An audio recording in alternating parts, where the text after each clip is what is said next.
हमारा टॉपिक है teacher evaluation का पार्ट 2। पार्ट 1 को हम पहले वीडियो में डिस्कस कर चुके हैं, जिसका लिंक मैंने आप लोगों को डिस्क्रिप्शन बॉक्स में दे दिया है।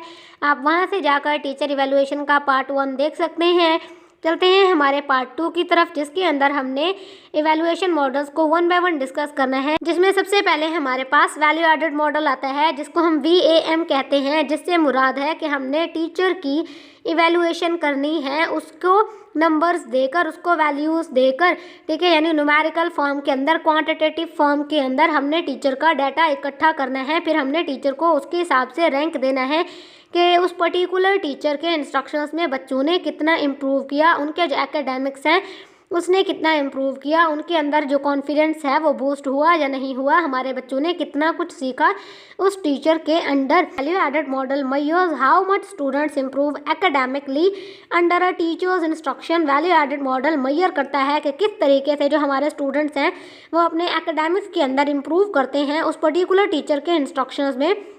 मिसाल के तौर पर comparing students test scores at the beginning and end of the year to see if they have learn more. हम कंपेयर करते हैं स्टूडेंट्स के टेस्ट स्कोर्स को कि साल के शुरू में जो हमने उनसे टेस्ट लिए थे उनका क्या रिजल्ट निकला था, उसमें उनकी क्या स्कोरिंग हुई थी, और साल के आखिर में जो हमने उनसे टेस्ट लिए उसका क्या स्कोर निकला, उन्होंने कुछ नया सीखा या नहीं सीखा, ये सब हमने देखना होता है। आप इसके अंदर जो है ना 3 ऐसे टीचर्स ले सकते हैं जो एक ही क्लास को पढ़ा रहे हैं, जिनका सिलेबस भी एक है।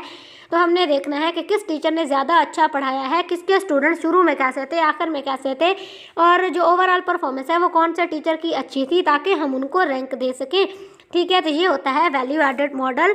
Advantages of value added model shows if teachers are helping students learn better. ये हमें दिखाता है कि हमारे टीचर्स के इंस्ट्रक्शन में हमारे स्टूडेंट्स अच्छे तरीके से पढ़ रहे हैं या नहीं पढ़ रहे, उनको उस टीचर की गाइडेंस का, उस टीचर के स्ट्रैटेजीज, मैथडोलॉजीज, उसके टीचिंग का कुछ असर पड़ रहा है या नहीं, यानी वो उनके एकेडमिक्स के अंदर इम्प्रूवमेंट ला रहे हैं या नहीं, ये हमने देखना होता है। तो ये इसकी सबसे बड़ी एडवांटेज है कि साथ साथ हमें पता चलता रहता है जैसे जैसे हम बच्चों से टेस्ट लेते रहते हैं। Let schools compare how different teachers are doing. जो स्कूल है फिर वो कंपेयर करता है अपने टीचर्स को। जैसे हमने मिसाल में लिया था कि एक ही ग्रेड के 3 टीचर्स हैं, एक सिलेबस को पढ़ा रहे हैं, तो हमने शुरू में देखना है कि वो कैसा पढ़ा रहे हैं, उनके रिजल्ट्स कैसे आ रहे हैं, और लास्ट में हमने देखना है कि उनकी ओवरऑल परफॉर्मेंस क्या रही है, सबने जो है ना कौन से स्ट्रैटेजीज अपनाई थी, किसका रिजल्ट ज़्यादा अच्छा रहा है। तो जिसका रिजल्ट सबसे ज़्यादा अच्छा रहा है उसकी जो टीचिंग है उसमें कौन सी क्वालिटीज़ थी कि उसके जो बच्चे हैं उन्होंने अपने एकेडमिक्स के अंदर बहुत ज़्यादा इंप्रूव किया, जबकि जो बाकी 2 हैं उनका जो रिज़ल्ट है वो काफ़ी डाउन चला गया, जबकि सिलेबस सबका एक था, सबके जो है ना सिर्फ और सिर्फ जो स्ट्रैटेजीज़ हैं, जो पढ़ाने का तरीका है वो चेंज था। तो इस तरीके से जो हमारा स्कूल है उसको ये फ़ायदा होता है कि उसको जो अच्छा टीचर होता है वो मिल जाता है। फिर बाद में वो जो टीचर है उसको सीनियर बनाकर उसको थोड़ा सा हाई रैंक दे देते हैं, ताकि वो जो जूनियर टीचर्स हैं उनकी हेल्प कर सके, जो उससे जो है ना थोड़े से कम स्किलफुल हैं। Focuses on student progress over time. जैसे जैसे हम स्टूडेंट से टेस्ट लेते रहते हैं, with the passage of time हमें पता चलता रहता है कि हमारा स्टूडेंट कुछ नया सीख रहा है, या जो उसको आता है वो भी वो भूलता जा रहा है, और अगर जो है ना वो प्रोग्रेस कर रहा है तो उसके पीछे क्या वजह है। तो इस सब को हम देखते हैं वैल्यू एडेड मॉडल के अंदर कि बच्चे के अंदर, बच्चे की जो प्रोग्रेस है उसके अंदर क्या चेंज आ रहा है, वो क्या नया सीख रहा है। डिसएडवांटेजेस के क्या हो सकते हैं, इसके जो डिसएडवांटेजेस हैं, can be affected by things outside the teachers control. वो चीज़ें जो टीचर के कंट्रोल में नहीं होती, जैसे कि इंसान का बैकग्राउंड होता है कि एक जो बच्चा है वो अमीर घराने से है, जो दूसरा बच्चा है वो गरीब घराने से है। जो अमीर घराने का बच्चा है उसके पास सारी फैसिलिटीज़ हैं, वो ट्यूशन भी रख सकता है, और इसके अलावा जो है ना वो बहुत अच्छी क्वालिटीज़ की बुक्स भी ख़रीद सकता है अपने सिलेबस के हवाले से।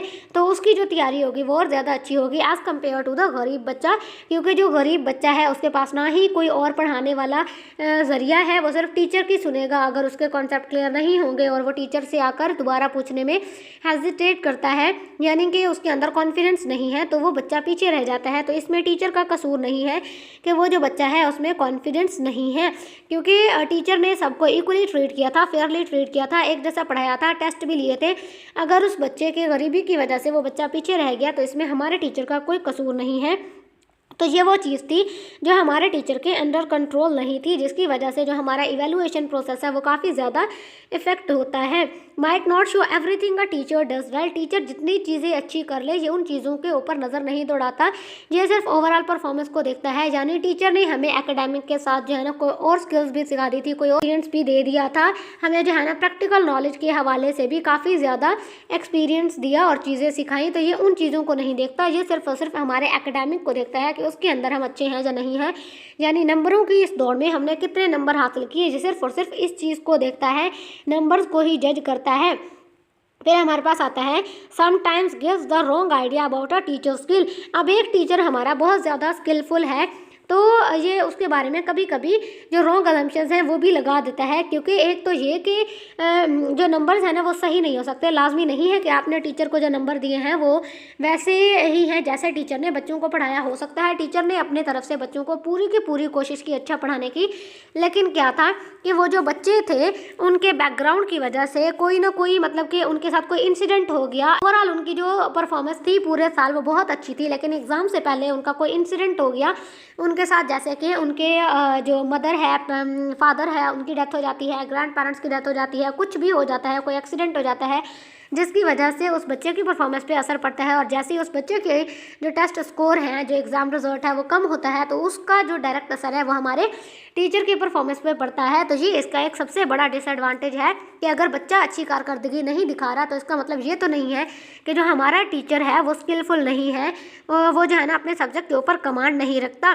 तो इस तरीके से भी एक गलत असम्पशन लगता है टीचर के बारे में, यानी ये जो इवैल्यूएशन मॉडल है इस तरीके से इसका भी एक फॉल्ट आ जाता है। देन हमारे पास आता है टीचर ऑब्जर्वेशन, कि हम अपने टीचर को किस तरीके से ऑब्जर्व कर सकते हैं। Observing teachers in class to see how they teach and interact with students. जो हमारे स्कूल एडमिनिस्ट्रेशन का स्टाफ होगा उसमें से कुछ जो मेंबर्स हैं वो टीचर के क्लास में जाएंगे, टीचर को ऑब्जर्व करेंगे कि वो किस तरीके से अपने लेक्चर्स को डिलीवर कर रहा है, वो क्लास को कैसे मैनेज कर रहा है। इस तरीके से जो टीचर है उसकी इवैल्यूएशन होती है। मिसाल के तौर पर a principal watching a teacher's class to see how they explain lessons and handle students, कि किस तरीके से वो स्टूडेंट्स को हैंडल करते हैं, कैसे अपनी क्लास को मैनेज करते हैं, कैसे अपने लेक्चर को डिलीवर करते हैं, और कैसे जो स्टूडेंट्स हैं वो अपने टीचर के साथ पार्टिसिपेट करते हैं उस लेक्चर के अंदर। यानी टीचर ने कोई सवाल पूछा है तो बच्चों ने जवाब दिया है, बच्चों ने सवाल पूछा है तो टीचर ने जवाब दिया है।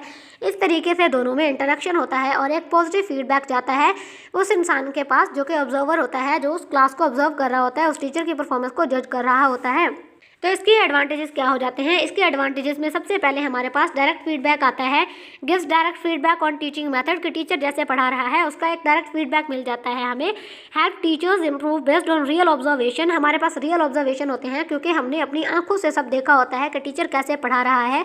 तो क्या होता है कि इसके अंदर जो है ना हम अपनी आंखों से जब देखते हैं तो हमें पता चल जाता है कि ये टीचर कितना अच्छा है। अगर इसकी ओवरऑल परफॉर्मेंस अच्छी नहीं होगी तो हमें तो कम से कम पता होगा कि टीचर बहुत अच्छा पढ़ाता था, ये स्टूडेंट्स के अंदर कोई ना कोई कमी रह गई कि उनका रिजल्ट अच्छा नहीं आया।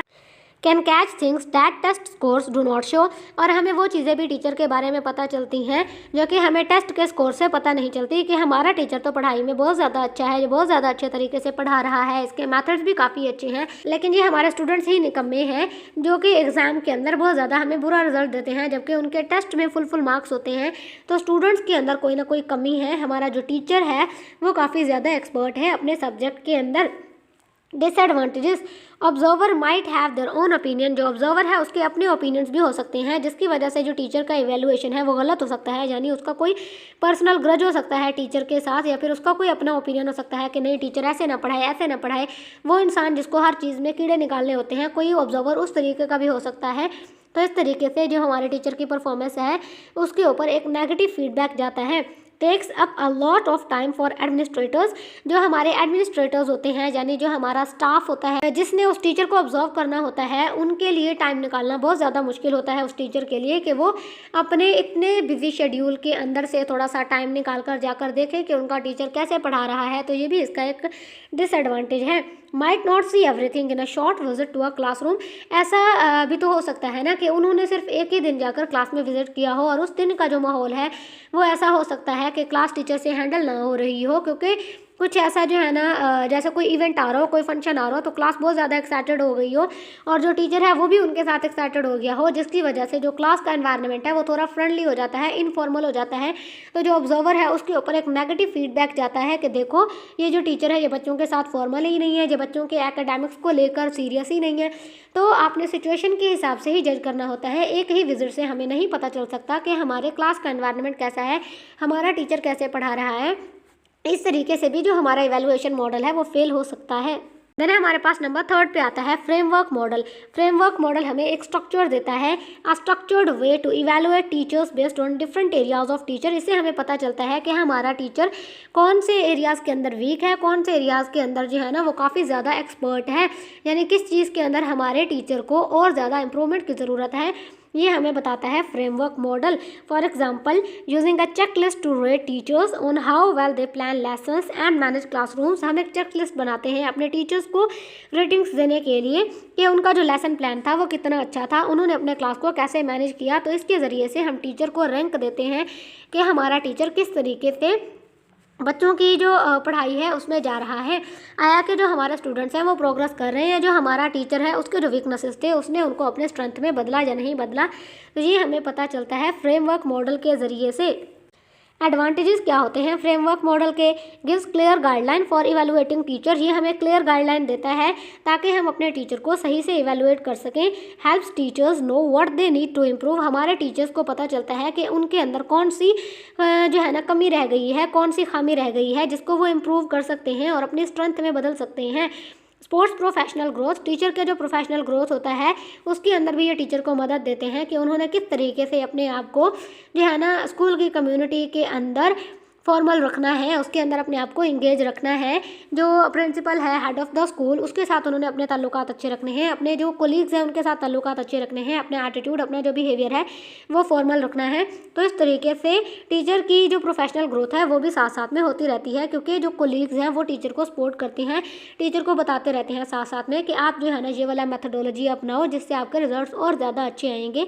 क्योंकि जो सीनियर टीचर्स हैं उनका तजर्बा और ज़्यादा होता है उन टीचर से जो जूनियर होते हैं। तो इस तरीके से जो सीनियर टीचर्स हैं वो भी जूनियर टीचर्स के काम आते हैं। तो तब जो है ना हमारे जो नए टीचर्स हैं उनकी जो प्रोफेशनल ग्रोथ है वो with the passage of time साथ साथ में होती रहती है और उनकी जो इवैल्यूएशन है उसमें ये उनके लिए बहुत बड़ा एडवांटेज होता है। डिसएडवांटेजेस क्या होते हैं इसके? Needs proper training for fair evaluation. लोगों के लिए प्रॉपर ट्रेनिंग होनी चाहिए ताकि वो फेयर इवैल्यूएशन कर सके। Might miss some important parts of teaching. इसके अंदर जो हमारे कुछ इंपॉर्टेंट पार्ट्स होते हैं टीचिंग के उनको भी जो है ना हम मिस कर सकते हैं। जैसे कि हमने सिर्फ ये देखा कि टीचर के अंदर कौन सी खूबियाँ हैं, टीचर के अंदर कौन सी खामियाँ हैं, लेकिन हम ये देखना भूल गए कि वो हमारा जो टीचर है वो अपने सब्जेक्ट के ऊपर कितना कमांड रखता है। ऐसा तो नहीं है कि उसके मैथडोलॉजी के अंदर कोई कमी है, लेकिन उसके जो एक्सपर्टीज़ हैं, उसके जो स्किल्स हैं वो बहुत ज़्यादा अच्छे हैं, उसको डिलीवर करने का तरीका नहीं आ रहा। तो इस तरीके से भी ये हमारे टीचिंग प्रोसेस के कुछ इंपॉर्टेंट पार्ट्स को मिस कर देता है। Different people might interpret it differently. जो अलग अलग लोग होते हैं यानी जो मुख्तलिफ लोग होते हैं उनके हर चीज़ के बारे में मुख्तलिफ व्यूज़ होते हैं, क्योंकि एक जो इंसान है वो दूसरे इंसान से काफ़ी ज़्यादा डिफरेंट सोचता है। तो जो हमारा ऑब्जर्वर है लाजमी नहीं है कि वो हमारे टीचर से मुत्तफिक हो कि जो टीचर पढ़ा रहा है वो बिल्कुल सही है, जो टीचर ने मेथडोलॉजी अपनाई हुई है वो बिल्कुल सही है। ऐसा भी हो सकता है कि वो अपने ओपिनियन रखता हो कि नहीं तुम इस तरीके से पढ़ाओ, इस तरीके से पढ़ाओ। तो इसके लिए लाजमी है कि जो भी हमारा इवैल्यूएशन करने आ रहा है हमारे टीचर की, उसको सबसे पहले ट्रेनिंग दी जानी चाहिए कि भैया अपनी ज़बान बंद रखना, सिर्फ टीचर को देखना वो जैसे पढ़ा रहा है स्टूडेंट्स को वो समझ आ रहा है या नहीं, आपको वो चीज़ समझ आए या ना आए इससे कोई फ़र्क नहीं पड़ता। हमारे स्टूडेंट्स अपने एकेडमिक्स के अंदर कैसे जा रहे हैं, उनको उस टीचर की समझ आ रही है या नहीं, ये बात ज़्यादा ज़रूरी होती है। अर्जाना फोकस्ड टीचर इवैल्यूएशन मॉडल, जो कि हमारा इवैल्यूएशन मॉडल का सबसे लास्ट मॉडल है, ये फोकस करता है हमारे टीचर के स्पेसिफिक स्किल्स के ऊपर जिसको उसे इम्प्रूव करने की ज़रूरत होती है, जिसके अंदर उसे कमांड हासिल करने की ज़रूरत होती है। ये मॉडल पेश किया था डॉक्टर रॉबर्ट मरजानो ने डॉक्टर बेवरली कार्बो के साथ। Focuses on specific skills teachers need for good teaching and student learning. ये हमारे टीचर के उन स्किल्स के बारे में बात करता है जिसके लिए टीचर अच्छी परफॉर्मेंस दे सकता है, बच्चों को अच्छे तरीके से पढ़ा सकता है, कोई ऐसा स्ट्रैटेजी अपना सकता है जिसके ज़रिए से उसके जो बच्चे हैं वो एकेडमिक के अंदर अच्छे हो जाएं और अच्छे रिजल्ट्स दें। For example, rating teachers on how well they plan lessons and help students understand. हम इनको रेटिंग्स देते हैं कि किस तरीके से जो हमारे टीचर्स हैं वो अपना लेसन प्लान बनाते हैं, किस तरीके से वो अपने लेसन प्लान को डिलीवर करते हैं और कैसे उनके जो स्टूडेंट्स हैं उनकी समझ में उनका वो सारा जो प्लान है वो आ जाता है, यानी उन्होंने जो कुछ अपने लेक्चर के अंदर पढ़ाया होता है बच्चों को वो आसानी से समझ आ जाता है। तो इस तरीके से जो स्टूडेंट्स की लर्निंग होती है वो काफ़ी ज़्यादा इंप्रूव होती है, क्योंकि हमारा जो टीचर है वो स्पेसिफिक स्किल्स हासिल कर लेता है जिसके ज़रिए से उसने अपने लेक्चर को डिलीवर करना होता है, ताकि जो हमारा स्टूडेंट है वो अपने एकेडमिक्स के अंदर थोड़ा बहुत इम्प्रूव करे। Advantages, focuses on important skills for teaching. हमारे टीचिंग के लिए हमें जितने स्किल्स की ज़रूरत होती है ये उसके ऊपर फोकस करता है। ये इसका सबसे बड़ा एडवांटेज है कि हमें किस स्किल के ऊपर ज़्यादा काम करने की ज़रूरत है, कौन सा स्किल है जिसके ज़रिए से हम अपने टीचिंग मेथडोलॉजीज़ को और ज़्यादा बेहतर बना सकते हैं, जो हमारे स्टूडेंट्स के लर्निंग में और ज़्यादा जो है ना इम्प्रूवमेंट ला सकता है। Gives teachers clear goals for improvement. हमारे टीचर्स को क्लियर गोल्स देता है ताकि वो अपने जो वीकनेसेस हैं उनको स्ट्रेंथ में बदल सकें, ताकि वो अपने टीचिंग को और ज़्यादा इम्प्रूव कर सकें। स्पोर्ट्स टारगेटेड ट्रेनिंग, जो हमारी टारगेटेड ट्रेनिंग होती है जो उसको स्पोर्ट्स करता है, यानी हमारे टीचर को एक स्पेसिफिक ट्रेनिंग देता है ताकि वो अपने टीचिंग को और अच्छे से बेहतर कर सके और बच्चों के जो लर्निंग प्रोसेस है उसमें ज़्यादा से ज़्यादा कंट्रीब्यूट कर सके। इसके डिसएडवांटेज क्या होंगे? Needs training for fair use.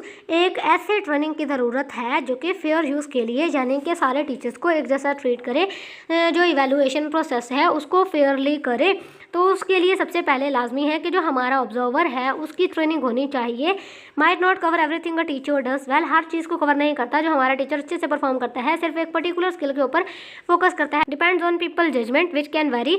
ये सिर्फ और सिर्फ जो है ना लोगों के जजमेंट के ऊपर मतलब डिपेंड करता है, जो कि बहुत ज़्यादा वेरी करते हैं, क्योंकि आप लोगों को पता है कि एक इंसान के ओपिनियन दूसरे इंसान से डिफरेंट होते हैं, जिसकी वजह से अगर हमारा टीचर जिस तरीके से पढ़ा रहा है वो हमें पसंद नहीं आता, हमारे ऑब्जर्वर को पसंद नहीं आता, तो ये हमारे टीचर की इवैल्यूएशन के लिए एक अनफेयर बात होगी कि हमने टीचर को सही से इवैल्यूएट नहीं किया, क्योंकि उसके अंदर हमारे अपने ओपिनियंस बीच में आ गए। तो हमने जब टीचर को इवैल्यूएट करना होता है तब हमने अपने ओपिनियंस को पीछे रखना होता है, ताकि हम सिर्फ और सिर्फ टीचर की इवैल्यूएशन कर सकें, टीचर को देख सकें कि स्टूडेंट्स को उसकी समझ आ रही है या नहीं। अगर स्टूडेंट्स को समझ आ रही है इसका मतलब है जो टीचर की मेथडोलॉजी है वो बिल्कुल सही है, हमारा ओपिनियन उस चीज़ के अंदर मैटर नहीं करता। लेकिन इस सब चीज़ के लिए ज़रूरी है कि जो ऑब्जर्वर है वो पहले से ये अंडरस्टैंडिंग रखता हो, उसने पहले से प्रॉपर ट्रेनिंग ली हुई हो कि किस तरीके से इवैल्यूएशन करते होते हैं।